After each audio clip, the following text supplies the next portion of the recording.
दोस्तों, स्वागत है आप लोगों का शिखर क्लासेस में। तो आज हम पढ़ेंगे यहाँ पे उत्तर प्रदेश की जलवायु तथा मिट्टियों के बारे में। क्या पढ़ेंगे? उत्तर प्रदेश की जलवायु तथा मिट्टियों या मृदाओं के बारे में।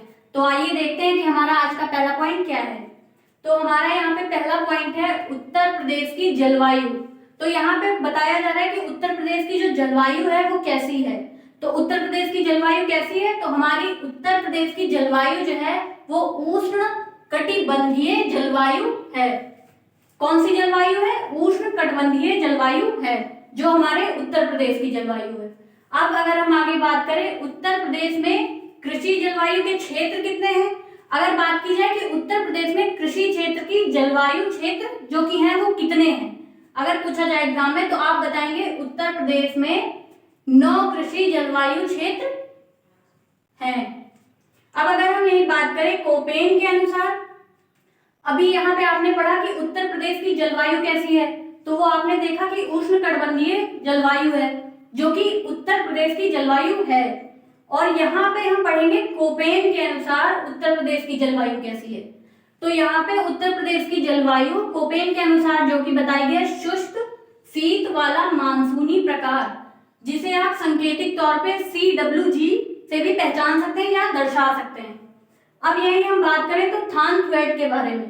तो थानथवेट ने ये बताया यहीं पे, जैसे कि आपने देखा कि कोपेन ने बताया कि उत्तर प्रदेश की जो जलवायु है वो शुष्क शीत वाला मानसूनी प्रकार है, और यहीं पे थानथवेट ने बताया कि उत्तर प्रदेश की जो जलवायु है वो समशीतोष्ण जलवायु है।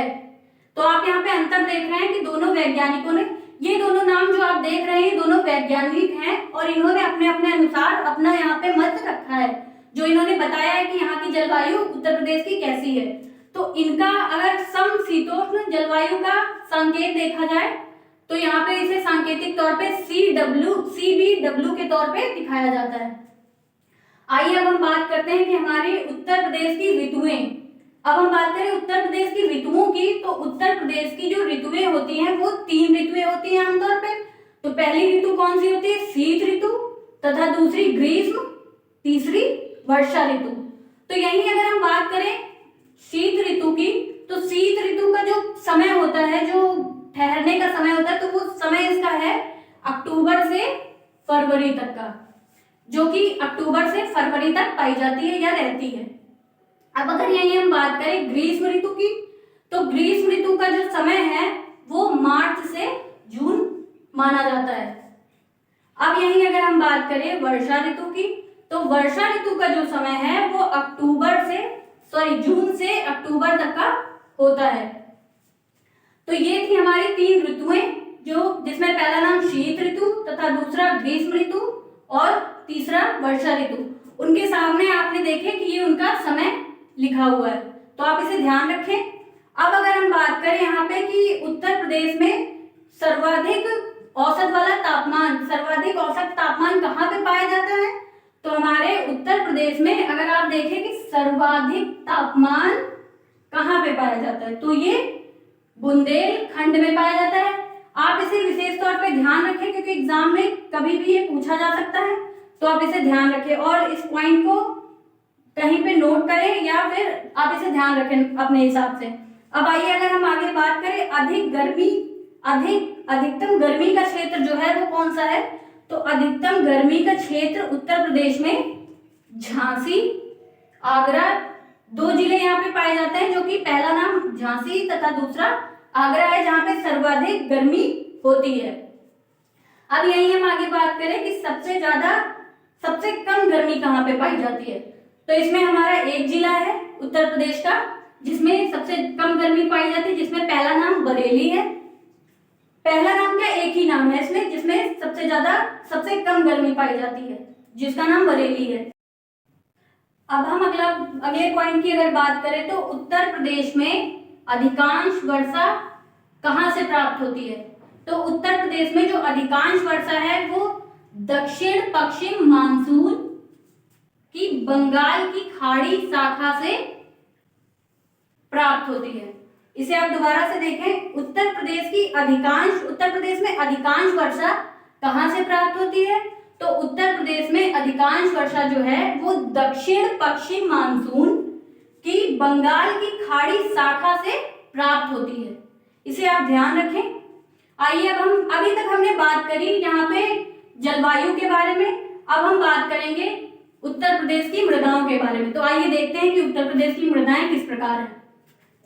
तो अब हम बात करें अगर उत्तर प्रदेश की मृदाओं के बारे में, तो उत्तर प्रदेश में कितनी मृदाएं कितने प्रकार की हैं जो प्रमुख हैं, तो 9 प्रकार की मृदाएं जो हैं वो प्रमुख हैं।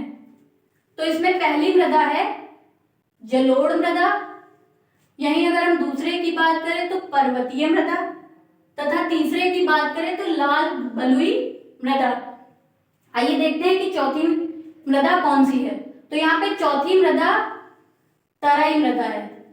यहीं अगर हम पांचवें की बात करें तो लवण प्रभावित मृदा, जो कि पांचवी मृदा है।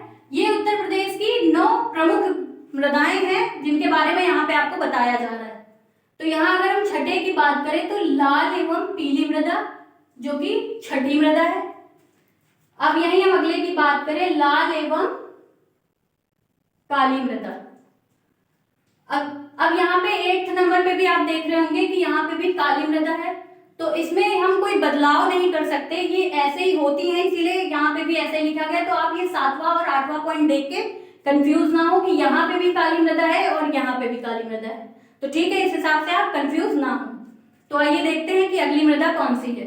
तो यहाँ पे हमारी 9th नंबर की ये अगली मृदा है कैल्शियम युक्त मृदा। तो ये थी हमारी 9 प्रकार की प्रमुख उत्तर प्रदेश की मृदाएं। आगे हम बात करेंगे उत्तर प्रदेश में वायु अपर्दन से प्रभावित जिले। तो कितने जिले हैं जो उत्तर प्रदेश में वायु अपर्दन से प्रभावित हैं? तो उसमें 2 जिले हैं, जो कि पहला मथुरा तथा दूसरा आगरा है। ये कौन से हैं? वायु अपर्दन से प्रभावित जिले हैं। यहीं अगर हम अगले की बात करें तो उत्तर प्रदेश में जलीय अपर्दन से प्रभावित क्षेत्र, अभी आपने पढ़ा वायु अपर्दन से प्रभावित क्षेत्र, और अब हम देखेंगे कि उत्तर प्रदेश में जलीय अपर्दन से प्रभावित क्षेत्र।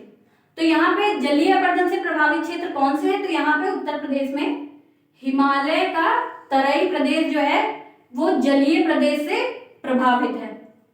आप इन्हें ध्यान रखें क्योंकि इस प्रकार के क्वेश्चन एग्जाम में बहुत पूछे जाएंगे, तो इसीलिए आप इन्हें बहुत अच्छे से पढ़ लें। और अगर हम यही बात करें मृदाओं की, तो ये 2 प्रकार की जो मृदाएं हैं इन पे क्वेश्चन आमतौर पे बनता ही बनता है, जो आपको विशेष तौर पे याद रखनी, क्योंकि इसमें आपने कई बार पढ़ा होगा कि बांगर मृदा और खादर मृदा एक ही कही जाती है। तो ऐसा नहीं है। बांगर मृदा अगर देखें हम तो उसको कहते हैं पुरानी जलोढ़ मृदा, जो कि बांगर मृदा कही जाती है। अगर ये हम दूसरे की बात करें खादर मृदा, तो खादर मृदा जो है वो नवीन जलोढ़ मृदा को कहा जाता है। तो आपने इसमें क्या डिफरेंस देखा कि जो बांगर मृदा है वो पुरानी जलोढ़ मृदा है, मतलब वो पुरानी होती है, और यही अगर हम खादर की बात करें तो वो नवीन, जो नई नई बन के आती है, बनती रहती है, उसे हम नवीन जलोढ़ मृदा कहते हैं। तो आइए हम यही आगे बात करते हैं बुंदेलखंड मृदा के अन्य नाम। बुंदेलखंड में मृदा के अन्य नाम जो कि थोड़े से टफ हैं, आप ध्यान दीजिएगा इस पे थोड़ा सा। परवा तथा मांड, राकर तथा भोटा आदि। इसमें ये 4 नाम जो है ये मुख्य होते हैं, इसीलिए आपको यहाँ पे बताए जा रहे हैं। तो आप दोबारा से देख लें बुंदेलखंड मृदा के अन्य नाम। बुंदेलखंड मृदा के अन्य नाम, जो कि पहला परवा, दूसरा मांड, तीसरा राकर, भोटा आदि। तो दोस्तों अगर आपको ये वीडियो पसंद आई हो तो लाइक शेयर और चैनल को सब्सक्राइब जरूर करें। धन्यवाद।